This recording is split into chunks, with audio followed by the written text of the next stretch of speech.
Ungqongqoshe wezamanzi nenhlanzeko uyavuma ukuthi ziyagqoza izisebenzi ezinhlakeni zomnyango wakhe ezimqoka.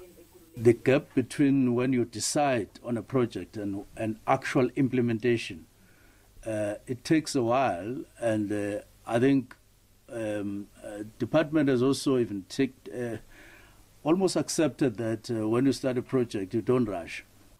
Ungqongqoshe Mchunu uthi kunenkinga yenqalasizinda engekho ezingeni kulelizwe. Well, we have a problem of infrastructure in South Africa.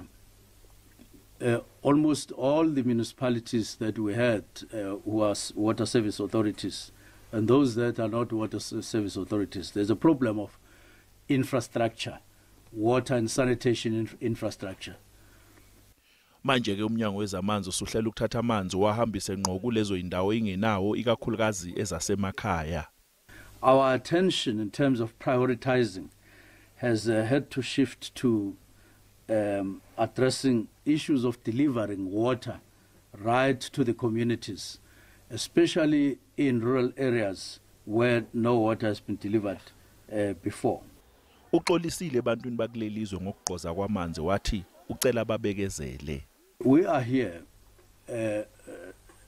and persuading our communities to be a little bit patient with us from the point of view of resources, not of slow pace, not of any other subjective issue, but on sheer lack of resources.